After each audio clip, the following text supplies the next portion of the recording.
자리에 앉으시고 함께 나누실 말씀은 구약 창세기 말씀입니다. 창세기 45장 2절에서 8절까지의 말씀입니다. 창세기 45장 2절에서 8절까지의 말씀, 구약성경 72쪽의 말씀입니다. 창세기 45장 2절에서 8절까지의 이 말씀, 우리가 한 목소리를 함께 읽겠습니다. 창세기 45장 2절에서 8절까지의 말씀입니다. 한 목소리를 함께 읽습니다. 요셉이 큰 소리로 우니 애굽 사람에게 들리며 바로의 궁중에 들리더라. 요셉이 그 형들에게 이르되 나는 요셉이라. 내 아버지께 아직 살아계시나이까. 형들이 그 앞에 놀라서 대답하지 못하더라. 요셉이 형들에게 이르되 내게로 가까이 오소서. 그들이 가까이 가니 이르되 나는 당신의 아우 요셉이니 당신들이 애굽의 판자라. 당신들이 나를 이곳에 팔았다고 해서 근심하지 마소서. 한탄하지 마소서. 하나님이 생명을 구원하시려고 나를 당신들보다 먼저 보내셨나이다. 이 땅에 2년 동안 흉년이 들었으나 아직 5년은 밭갈이도 못하고 추수도 못할지라. 하나님이 큰 구원으로 당신들의 생명을 보존하고 당신들의 후손을 세상에 두시려고 나를 당신들보다 먼저 보내셨나니 그런즉 나를 이리로 보내니는 당신들이 아니요 하나님이시라. 하나님이 나를 바로에게 아버지로 삼으시고 그 온 집의 주로 삼으시며 애굽의 온 땅의 통치자로 삼으셨나이다. 아멘. 말씀을 나누면서 그림 하나를 보면서 좀 말씀을 나눴으면 합니다. 동생님 그림 하나만 보여주시겠습니까? 자막에 있는 그림입니다. 그 자막에 있는 화면에 그 사진을 제가 넣어놨거든요. 방송 자막에 보면 사진이 들어있습니다. 그것 좀 하나씩 보여주시겠습니까? 네. 첫 번째 그림을 한편 보시죠. 네, 맞습니다. 여러분, 이 그림의 작품은 뭐냐면, 이 작품의 이름은 밑에 이게 불어로 써 있는데, 이것은 파이프가 아닙니다라는 작품입니다. 이것은 파이프가 아닙니다라는 작품인데요. 이 작품을 그린 사람은 누구냐면, 벨기에 초현실주의 작가 르네 마그리트라는 사람이 그린 작품입니다. 이 르네 마그리트라는 사람이 21세기에 많은 문화와 또한 많은 영화 예술에 많은 영향을 미친 사람인데요. 이 르네 마그리트가 그린 작품의 대표적인 작품입니다. 이것이. 이 작품의 제목은 이것은 파이프가 아닙니다라는 작품입니다. 근데 그는 세상에 대해서 정의하기를 뭐라고 정의하냐면 내게 있어 세상은 상식에 대한 도전이라고 정의하고 있습니다. 내게 있어 세상은 상식에 대한 도전이라는 거예요. 그 자신의 세상을 보는 관점이 이 그림에 담겨 있는 것입니다. 그런데 그의 또 하나의 그림인데 이 그림을 한편 하나만 더 보시죠. 이 그림이 있는데 이 그림의 제목은 뭐냐면 자화상이라는 것입니다. 마그리트의 자화상이라는 그림인데요. 여러분 이 그림을 보면 어떻습니까? 마그리트의 시선이 어디에 향해 있습니까? 아래에 향해 있습니다. 그의 눈은 아래에 향해 있는데 그가 그리는 작품은 무엇을 그리고 있습니까? 새를 그리고 있는 것입니다. 그의 자화상이 그 알을 보고 있는 스스로인지 아니면 아직 깨어나지 못하는 알인지 아니면 깨어나서 활동하고 있는 새가 그의 자화상인지는 정확하게는 알 수 없지만 그는 알을 보면서 새를 그리는 것처럼 상식을 넘어 새로운 해석과 의식의 차원을 그의 작품으로 표현하여서 수많은 21세기의 문화와 예술에 영향을 미쳤습니다. 우리가 잘 알고 있는 그 애플의 사과 로고 있지 않습니까? 그 로고도 사실은 마그리트의 작품에서 파생한 것입니다. 이처럼 많은 작품과 많은 예술품에 이 마그리트의 작품이 영향을 미쳤는데요.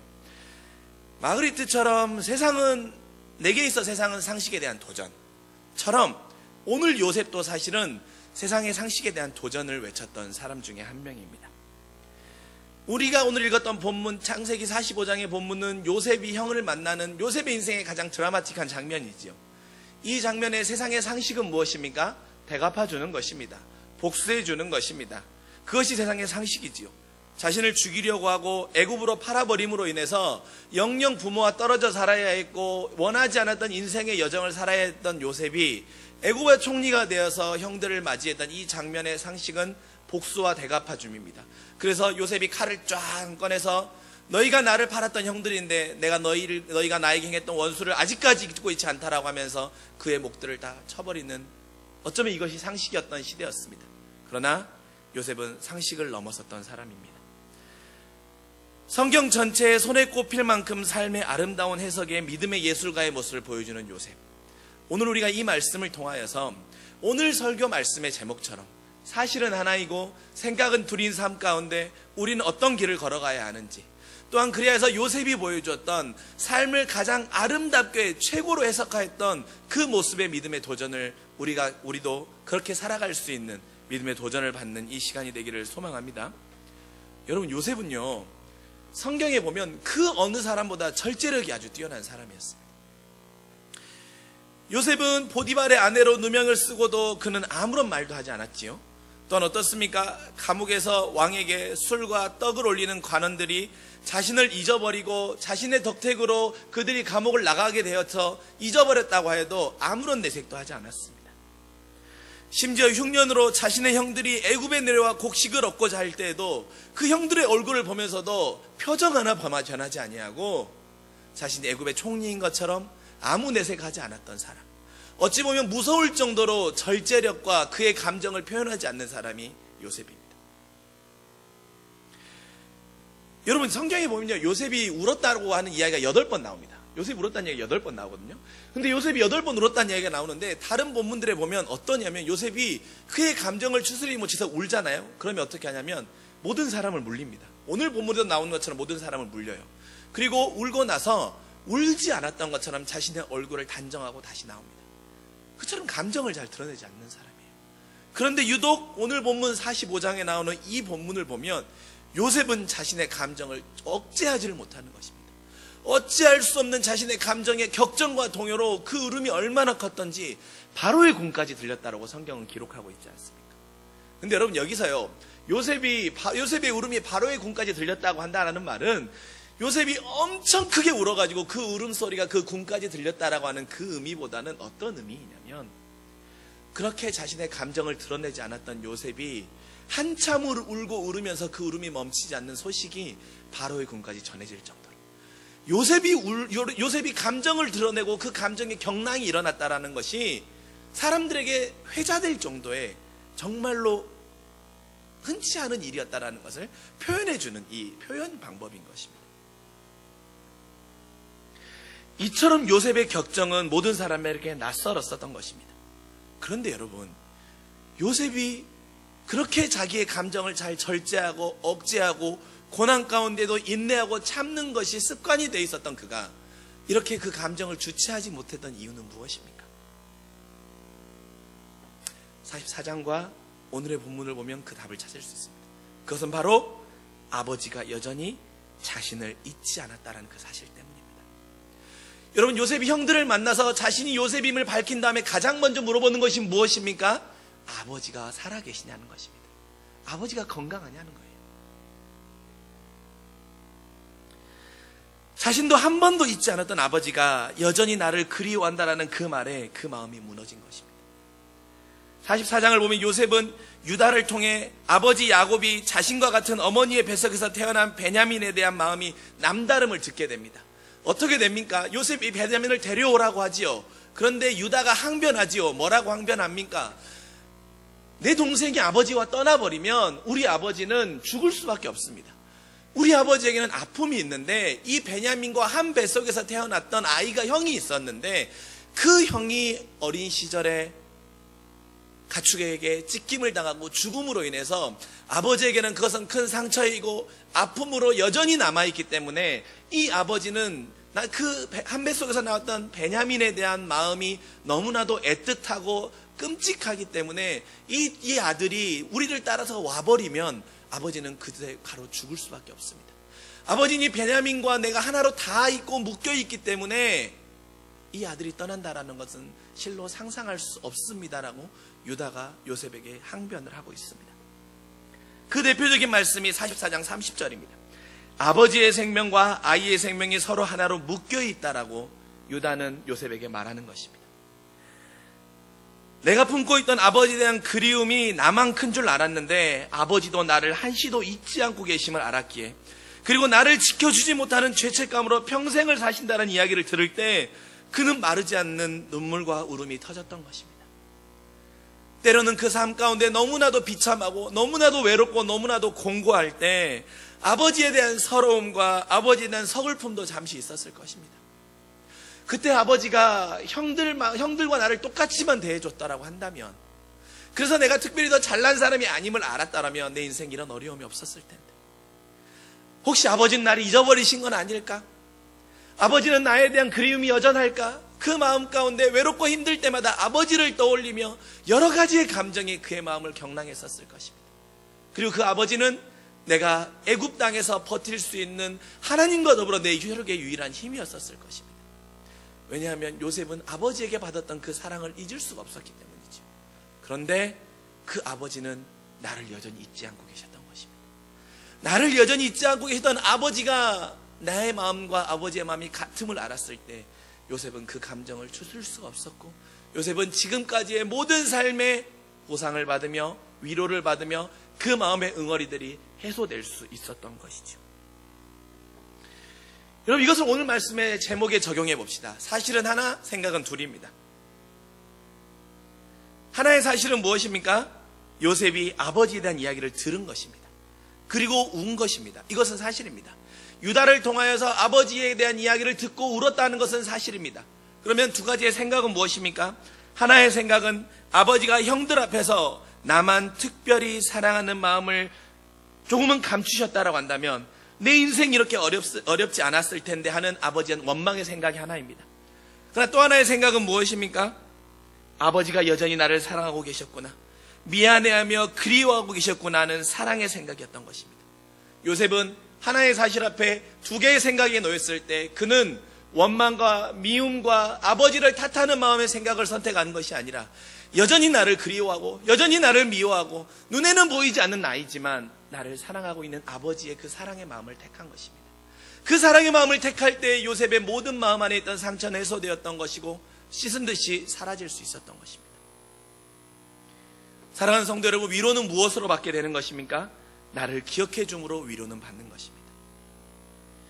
요셉에게 총리의 자리와 왕의 총애가 그를 위로하는 것이 아니라 아버지의 사랑이 여전히 나와 하나로 묶여 있다라는 것, 아버지의 사랑이 여전히 나와 보이지 않지만 닿아 있다라고 하는 그것이 요셉을 타국의 생활에서 위로하는 힘이 되었던 것입니다. 나는 내 부모와 그리움의 대상에 대해 어떤 생각을 선택하며 여러분은 해석하십니까? 여러분의 부모가 여러분에게 했던 사실의 생각이 하나 있을 것입니다. 그런데 여러분 지금까지는 어떻게 선택하셨습니까? 여러분의 부모에 대해 어떻게 해석하며 살아가십니까?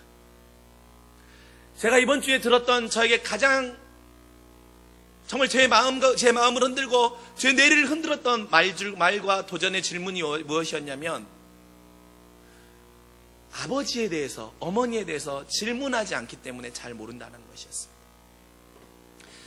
여러분은 여러분의 아버지가 18살이나 청소년 시절에 꾸었던 꿈이 무엇인지 아십니까?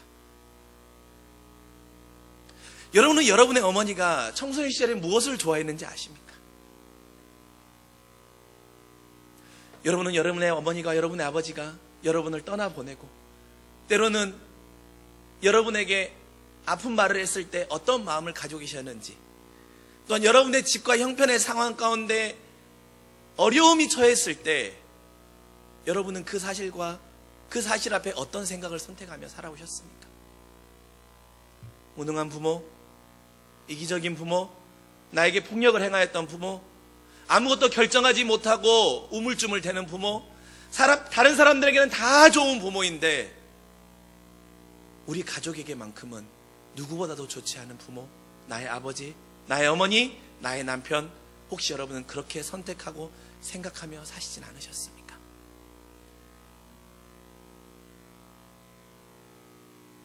나의 부모가 18살 때 할아버지를 먼저 떠나보내고 그때 우리 아버지는 어떤 마음을 가지셨었을까?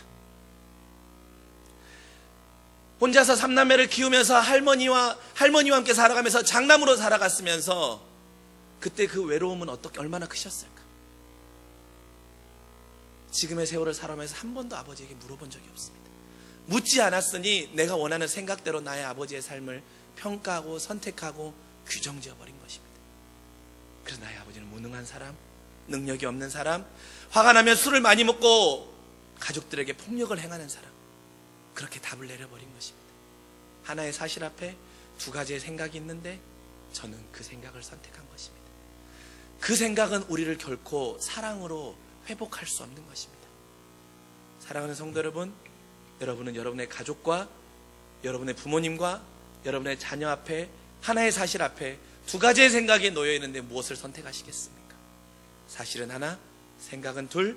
여러분의 생각의 선택을 바꾸셔야 하는, 아니 결정하셔야 하는 여러분의 삶의 믿음의 태도를 주님은 요청하고 계시는 것입니다. 요셉이 형들 앞에서 그 감정을 주체하지 못하고 나와서 뭐라고 말합니까? 나는 요셉이라고 말합니다.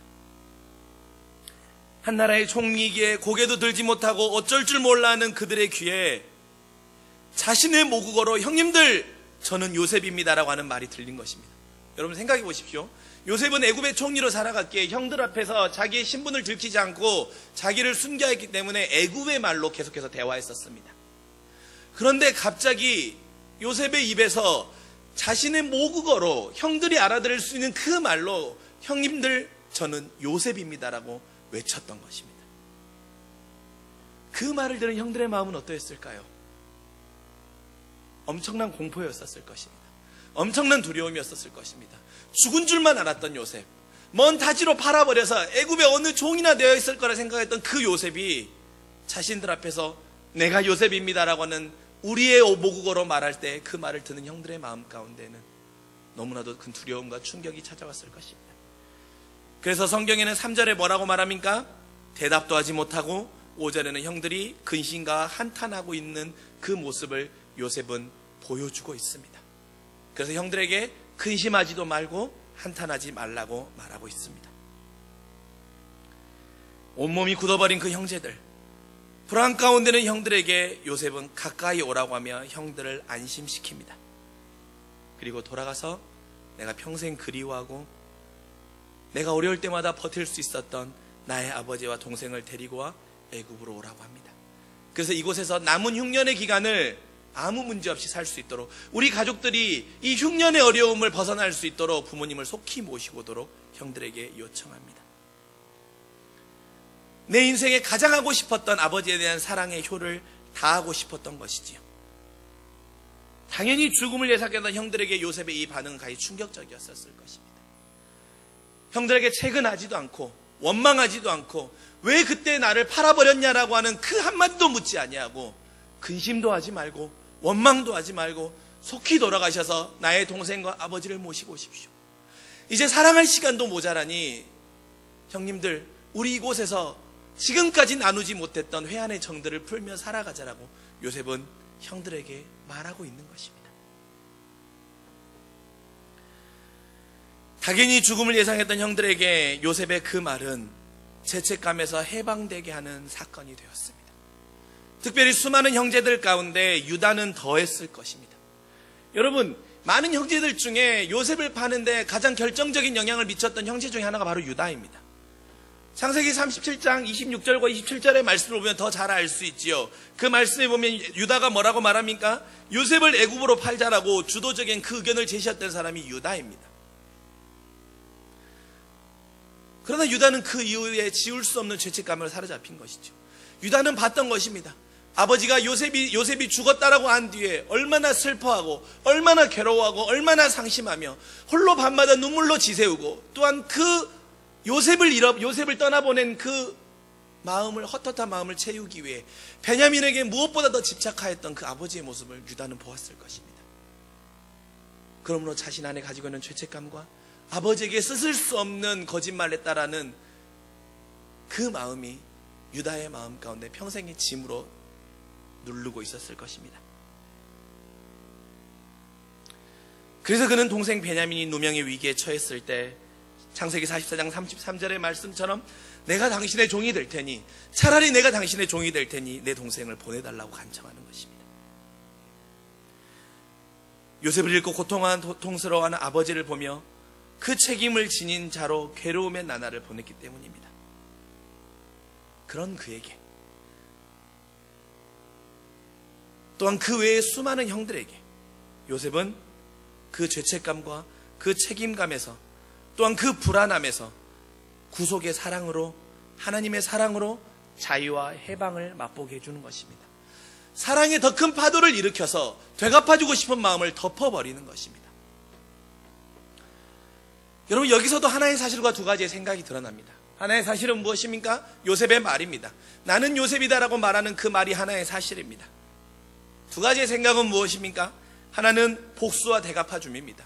요셉은 두 가지의 생각을 선택할 수 있습니다. 복수와 대갚아줌을 선택하고 형들을 채근하고 원망함을 선택할 수 있습니다. 또 하나의 생각은 두려움과 죄책감에 떨고 있고 근심하고 있는 형들에게 두려워하지도 말고 근심하지 말라고 하면서 그들의 마음을 위로하고 사랑으로 품어주고 자유케 하고 해방케 하는 그 생각을 선택할 수 있는 것입니다. 결정할 수 있는 것입니다. 요셉은 되갚아줌의 길을 선택하는 것이 아니라 사랑과 자유와 해방의 길을 선택했던 것입니다. 여러분, 사랑만큼 더 큰 힘은 없는 것입니다. 특별히 오늘은 우리 교단에서는 민족화해주일로 지킵니다. 특별히 왜 민족화해주일로 지키냐면 이번 주간은 한국전쟁이 일어났던 주간이기 때문에 저희 교단 특별히 민족화해주일로 지킵니다. 우리가 잘 알다시피 지금 남북 간의 관계가 너무나도 좋지 않습니다. 불안과 긴장이 연속되고 있는 시기입니다. 누구 하나만 더욱더 도발하면 더 큰 도발로 수많은 불안함과 위기와 전쟁의 위협이 우리 앞에 다가올 수도 있습니다. 이럴 때 요셉의 지혜가 필요한 것입니다. 이럴 때 요셉의 마음이 필요한 것입니다.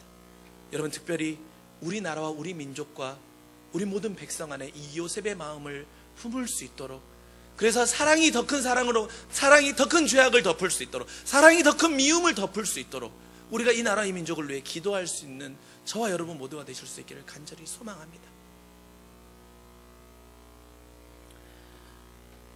그리고 여러분은 선택하시고 결정하실 수 있습니다. 사랑과 되갚음 사이에 여러분은 무엇을 선택하시겠습니까?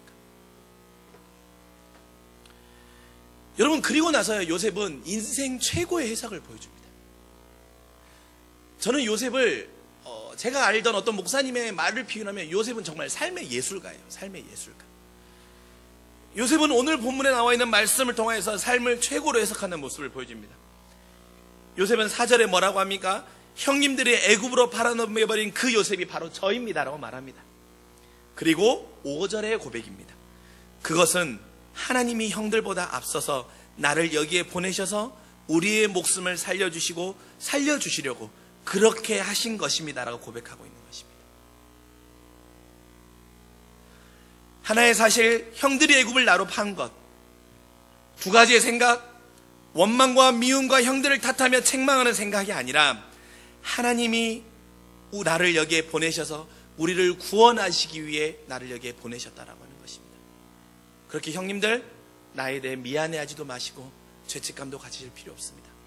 여러분은 하나님이 이 일을 위해 그저 쓰임 받았을 그 이상 그 이하도 아니라고 요셉은 말하는 것입니다. 원망하지도 않고 탓하지도 않고 미워하지도 않고 되갚아주지도 않고 그는 그의 삶을 이렇게 해석하기로 결정하고 그의 삶을 그렇게 바라보는 것입니다. 내가 이 애굽 땅에 온 것은 내가 보디발의 아내로 내가 보디발의 아내에게 억울한 누명을 쓴 것은, 그리고 감옥에 갇혔던 것은 하나님이 애굽의 왕을 만나게 하심 위함이요, 하나님이 나에게 꿈을 해석할 수 있는 지혜를 주신 것은 이로 인하여서 우리의 가족을 구원하고 이 어려움 가운데서 함께 구원케 하기 위한 하나님의 계획이셨다고 요셉은 자기의 삶을 그렇게 해석하고 결정하는 것입니다. 애굽으로 팔아넘긴 그 요셉이 바로 저입니다라는 이 사실 앞에 우리는 어떻게 해석하며 평생 인생을 살아오셨습니까? 형들이 나만을 팔지 않았다라고 한다면, 보디발의 아내에게 억울한 누명만 쓰지 않았다라고 한다면, 그들이 내가 베풀었던 사랑의 은덕을 잊지만 않았다고 한다면 내 인생이 조금 더 편안했을 텐데, 내 인생이 잘 풀렸을 텐데, 누구의 탓을 하고 다른 사람을 원망하고 다른 사람에게 책임을 돌림으로 우리는 잠깐의 자유와 해방감을 누리려고 합니다. 그러나 여러분, 다른 사람에게 책임을 돌리고 탓을 돌려보십시오. 그렇다고 우리의 삶이 변하는 건 아무것도 없습니다. 그래서 요셉은 하나의 사실과 두 개의 생각 앞에 믿음의 해석을 선택한 것입니다. 내 인생을 원망과 미움과 책망과 탓하는 쪽으로 해석함으로 인하여서 내 인생을 파괴하는 쪽으로 선택하는 것이 아니라 믿음의 해석을 선택한 것입니다.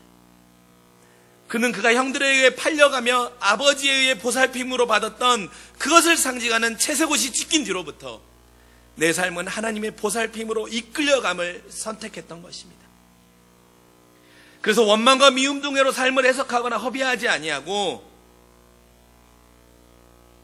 우리에게 보여주는 삶의 최고의 해석, 믿음으로 삶을 해석하는 그 삶을 살기로 결정하였던 것입니다. 사랑하는 성도 여러분, 하나님이 인간에게 주신 최고의 선물은 결정과 해석입니다. 하나님이 우리에게 주신 최고의 선물입니다. 결정하는 것, 해석하는 것. 저와 여러분은 어떤 선택을 결정하며 살며 해석하며 지금까지 살아오셨습니까? 요셉은 우리에게 삶을 최고로 해석하는 섭리를 결정하는 삶을 살라고 도전하고 있는 것입니다. 섭리로 삶을 결정하면 선택하는 사람은 섭리로 삶을 결정하는 사람은 탓과 누군가를 미워하는 것에서 자유할 수 있습니다. 내가 누군가에 의해서가 아니라 하나님이 나를 여기까지 인도하셨다라고 하는 하나님의 섭리가 그 삶의 모든 것이 되는 것입니다. 그렇다면 여러분, 섭리로 삶을 결정하는 사람의 특징은 무엇입니까? 주어 동사가 모두 하나님이라는 것입니다. 요셉은 삶의 주어와 동사가 모두 하나님이었어요. 요셉은 8절에 이렇게 고백합니다. 이곳에 보낸 것은 당신들이 아니요 하나님이라고 말씀을 맺습니다. 그리고 그 다음에 뭐라고 합니까? 하나님이라고 요셉은 고백하는 것입니다. 주어도 하나님이요 동사도 하나님입니다. 내 삶을 너희들에게 결정된다고 하는 그런 고백이 아니라, 핑계하는 것이 아니라 하나님이 내 삶의 주어가 되셔서 이렇게 하게 하셨고 그리하여서 하나님이 내 이 자리에 놓게 하셨다라고 하는 그 고백을 하는 것입니다. 여러분, 지금 여러분의 삶의 자리에 있는 모든 상황이 여러분의 남편 때문입니까? 여러분의 부모님 때문입니까? 여러분의 회사의 직장의 동료들 때문입니까? 그것은 결코 삶을 자유하게 하지 않습니다. 요셉과 같은 삶을 최고로 해석하고 섭리로 해석하는 믿음의 예술가들은 하나님이 지금 나를 이 자리에 오게 하신 것입니다. 그래서 하나님이 우리를 구원하시고 하나님이 어떤 더 큰 놀라운 일을 이루시기 위하여서 지금 그 가정 가운데 있는 것이고 그들은 그렇게 쓰임받을 뿐입니다. 여러분, 우리는 선택하고 결정할 수 있습니다. 해석할 수 있습니다. 나는 내 삶의 주어도 하나님이요 동사도 하나님입니다. 그래서 누구누구로 인하여서 누구누구 때문에가 아니라 하나님으로 인하여 하나님 때문에로 우리의 삶을 결정하고 해석하고 선택하는 그 믿음의 섭리의 삶을 살아가는 우리 모두가 되시기를 소망합니다. 그럴 때 하나님은 여러분의 삶 가운데 요셉의 놀라운 은혜를 허락해 주실 것입니다. 감옥에서는 꿈을 해석할 수 있는 사람을 만나게 해주시고, 왕 앞에서는 꿈을 해석할 수 있는 지혜를 허락하여 주시고, 또한 그 창고를 지을 때에는 지위를 허락하셔서 그 말이 먹힐 수 있는 리더십을 허락하여 주시고, 형제들을 만났을 때는 그 사랑으로 모든 일을 구원할 수 있는 넉넉의 사랑의 은혜를 여러분에게 부어주시는 것입니다. 선택합시다. 그리고 결정합시다. 더 이상 나는 누구 때문이 아니라, 누구 탓 때문이 아니라 오직 그리스도로 인하여 하나님이 나의 삶의 주어이고 하나님이 나의 동사이십니다. 사실은 하나, 생각은 둘. 주님은 여러분에게 선택하라고 명령하십니다. 기도하시겠습니다. 사랑하는 나의 아버지 하나님, 삶의 최고의 예술가가 되었던 요셉을 통하여서 우리에게 믿음의 도전을 주시니 감사합니다. 하나님, 나는 여전히 내 삶 가운데 너무나도 삶이 퍽퍽하고 어렵고 답답하기에 내 삶의 어려움의 문제들을 누구의 탓을 하며 누구를 책망하였던 내 모습들이 너무나도 많았습니다. 그렇게 해야만 조금이라도 자유할 수 있고 조금이라도 해방구를 찾을 수 있었기에 내 삶을 그렇게 해석하며 살아왔었습니다. 그런 하나님, 요셉을 통하여서는 우리에게 말씀의 도전을 주십니다. 너의 삶 가운데 일어나는 그 사실 하나 앞에 두 개의 생각을 놓고 주어도 하나님이요 동사도 하나님인 그 말씀으로 너의 삶을 해석할 수 있는 믿음의 길을 결정하고 선택하라고 우리의 믿음의 도전을 주십니다. 요셉은 형들도 원망하지 아니하고 아버지도 원망하지 아니하고 내가 이곳에 온 것은 하나님께서 나를 여기에 먼저 보내셔서 우리를 살리시기 위해 그렇게 하셨다라고 하는 그 믿음의 고백으로 우리의 가운데 삶의 최고의 예술과 해석의 믿음의 도전을 줍니다. 하나님, 저도 이제 그렇게 살아가겠습니다. 하나님의 섭리가 내 삶을 지금까지 이끌었기에 원망하지 않고 불평하지 않고 탓하지 아니하고 하나님의 섭리를 기다리며 하나님의 은혜를 잠잠히 묵상하겠습니다. 그럴 때 하나님, 요셉에게 부어주셨던 때마다 씨마다 가셨던 그 은혜로 넉넉히 채워주셔서 이길 수 있고 승리할 수 있고 넘어갈 수 있는 귀한 힘을 허락하여 주시옵소서. 감사드리며 사랑이 많으신 예수님의 이름으로 간절히 기도합니다. 아멘.